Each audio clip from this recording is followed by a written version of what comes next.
Hello, welcome to Steve McDonald's Crafting. Today what I'm going to be doing is a 3D plaster image. I'm starting off with this stencil. Now this was a stencil that I drew from Design Space using my Cricut, but you could use any sort of stencil with this, and I think it's quite a nice simple stencil. That's going to help me cast, because I want it to be a little bit thicker than this card. I'm going to glue this onto here and then cut it out. All I'm using is my good old jumbo Pritt Stick to glue this on with. Well, that should be stuck on there now, nice and strong and tight. I've put new blades in my scalpels, and now I'm going to cut this out. I'm moving the thing around as opposed to trying to cut with my knife, doing all the work. So making sure that I cut it through. And it is cutting through quite nice. I finished cutting this out and it fits nice on the piece of board. Now this is the piece of board that I've used with my laser underneath before I got the honeycomb bed. So it's cut out some bits and pieces. Now I'm quite pleased about that because that will give this some extra grip when I put the plaster on it. I'm also going through and doing some score lines with this knife to ensure as well that I get a good grip. Now if you don't want to have to do this, then use some drywall or plasterboard as we call it in the UK, and then it will stick on there lovely. But just doing this will really help to allow that plaster to stick. The other thing I've done is I've varnished, just give it one coat of varnish, this board. The reason being is the plaster of Paris that I'm going to be using is obviously going to be wet, and I don't want it to affect this thicker board too quickly before I do anything with it, to be able to lift it off and get it nice and neat. So I just give it a quick varnish. Well, this is my second attempt. The first attempt came out lovely, but unfortunately, as I turned around, I dropped it and it broke. So, because it hadn't cured or dried properly. I'm going to give it another go, and hopefully I'm not going to drop this one. There's a bit of backstory. So, mixing up your plaster of Paris, all you need to do is pour the amount of plaster of Paris that you actually want, the powder, out into a bowl, because that is the amount that you'll make. And that should be enough. Then I add my water to a separate cup here, like this. And before I mix that in, I will also add a little bit of wood glue to it, because I think that gives it a little bit longer pot time, and it also makes it a little bit stiffer. Not much, but a little bit. But it's the extra pot time that I like.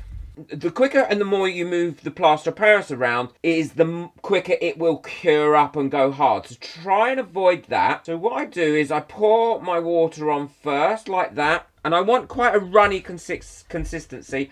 I don't want too thick a consistency. And I'll let that sit and soak up for a minute. And then I will stir it in.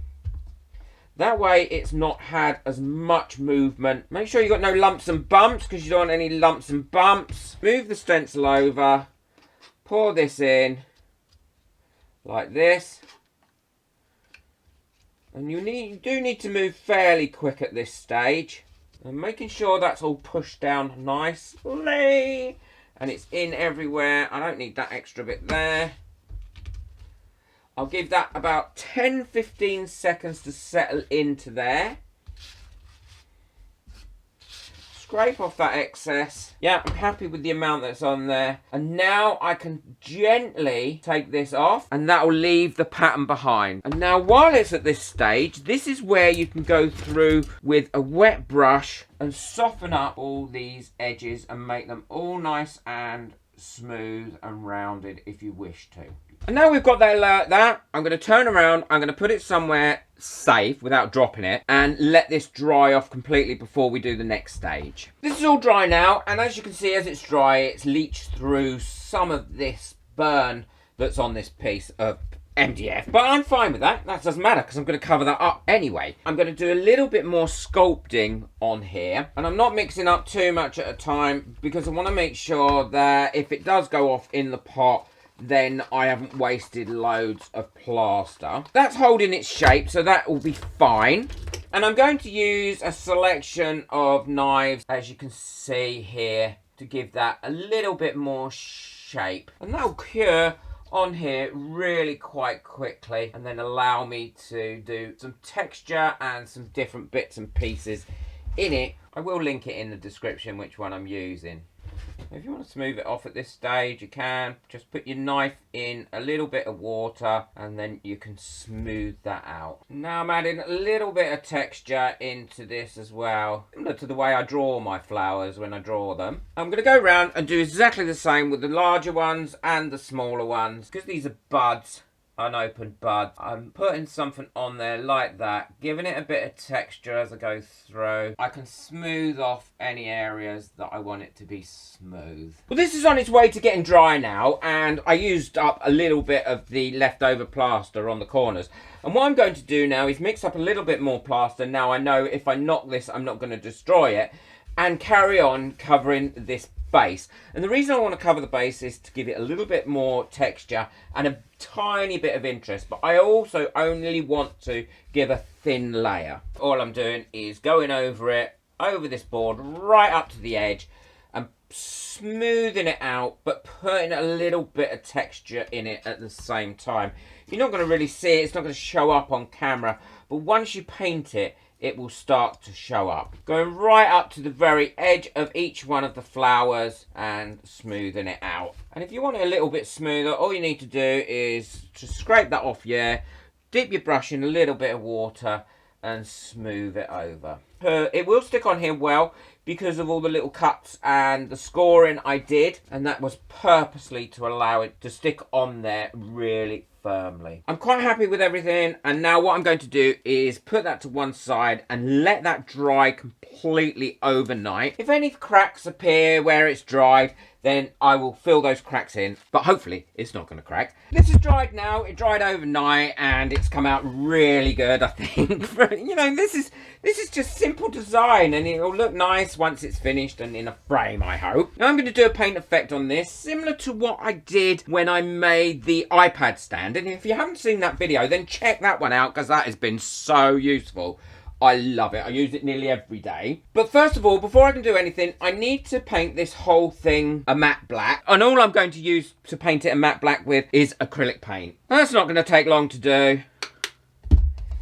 As this is just the base colour, I am not worried too much about any brush strokes or anything like that in it. But what I do want to ensure is that every single piece of this is covered and that there's no white showing at all. I'm using a medium bristle brush here, but the medium bristle brush helps me to get into all these little nooks and crannies. I have no idea what a nook and a cranny is. Does anyone know? I'd be interested to know what a nook and a cranny is. Now this is dry, what I'm going to do is give it a couple of coats of matte varnish, and that's an acrylic matte varnish. It will dry quite quickly. But what it will do is it will really give a protective coat on top of this, so that any of these little fine bits of plaster, if they get knocked, won't break off. And this will dry completely flat, so matte, and it won't in any way prevent the paint technique that I plan to put on it in a minute.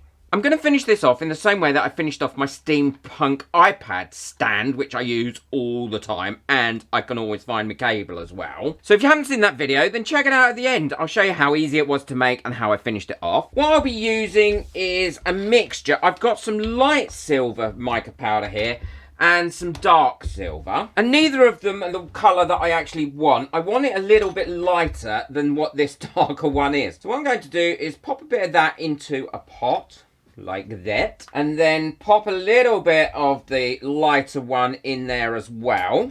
Put the lid on and then give that a good shaking, and as you can see, that has lightened that up a little bit, but it's also darker than that one, and I can use these for highlights as well if I need to. And the other colour I'm going to be using is on this base here, which is going to be this bronze colour that I previously made for the iPad stand. The other material I'm using is good old natural creamed beeswax. Any sort of natural wax should be okay. You want it a little bit soft. This is a furniture wax and it is nice and soft, which allows it to go on nice and easily. And I'll also be using this soft brush that I keep specially for these types of things as well, and it cleans out using a baby wipe fairly well and doesn't go hard because it's wax. So the first colour I'm going to be using is the silver, because I actually want the flowers to be silver, and all I'm doing is knocking a bit of that silver out onto a piece of paper, getting my brush, getting some of the wax out of here, putting that onto the paper as well, and that way you don't contaminate your wax. rubbing some of that into my brush and then rubbing that into the silver. And then once you've got that like that, then you can lightly brush it over where you want it. Now I want it to be quite heavy in the silver. I don't want too light a touch. I'm making sure that I get in there, and I love metallics, and I love the fact that mica powder really does give a great metallic finish to this. And I will go around and do all the flowers like this to start with, and you can really see that starting to set itself out now. So now I've got that mostly covered, I'm just going to give a bit more onto there. I'm quite happy with the way that's come out. I'm also going to add a slight bit of the darker one and do a few low lights going across. Not too many. I don't want too many low lights in it because this is quite a dark silver as it is. And now I'm going to add some of the lighter silver, which is quite a lot lighter, as you can see here. That is going onto the very tips. That way it looks like over time it's been rubbed shinier from people touching it, which is what metal would do. And you can definitely see the highlights on there now and some of the low lights. And now it's time to do the base, and I'm using the bronze powder that I made up, and I will be doing that in exactly the same way as I've just done this. And when I put this on, you'll see why I wanted to have a rougher, or a not a rough, but an unfinished feel to this, because if you see here, then it really does give it a nicer look and a more metal finish because it's not a completely flat surface. And what will happen is this wax will absorb into what I've got here, but it'll also dry up as well, so you won't have to worry about getting it on your hands. Well, that's all nicely covered now, and I think it really does look like it's metal. I give it a quick buff once it had been on there for about an hour, and that gives it a nice little shine to it. I'm going to hang on the wall, show you what it looks like on the wall. I do think it looks metal, or bronzed and silvered. Oh, I'm really pleased with that. I'll do a close-up of it as well. There we go. It sparkles really well. I love it. Are you going to have a go? I think you should. It's so easy to do, and you can make it as elaborate as you want to make it. Please boot that like button if you've enjoyed this video. It really does help this channel to grow, and it gives me a lovely smile as well. If you'd like to get hold of anything that I've used today, I will link it in the description below, along with the link to buy me a coffee. Take care, enjoy your crafting. Bye.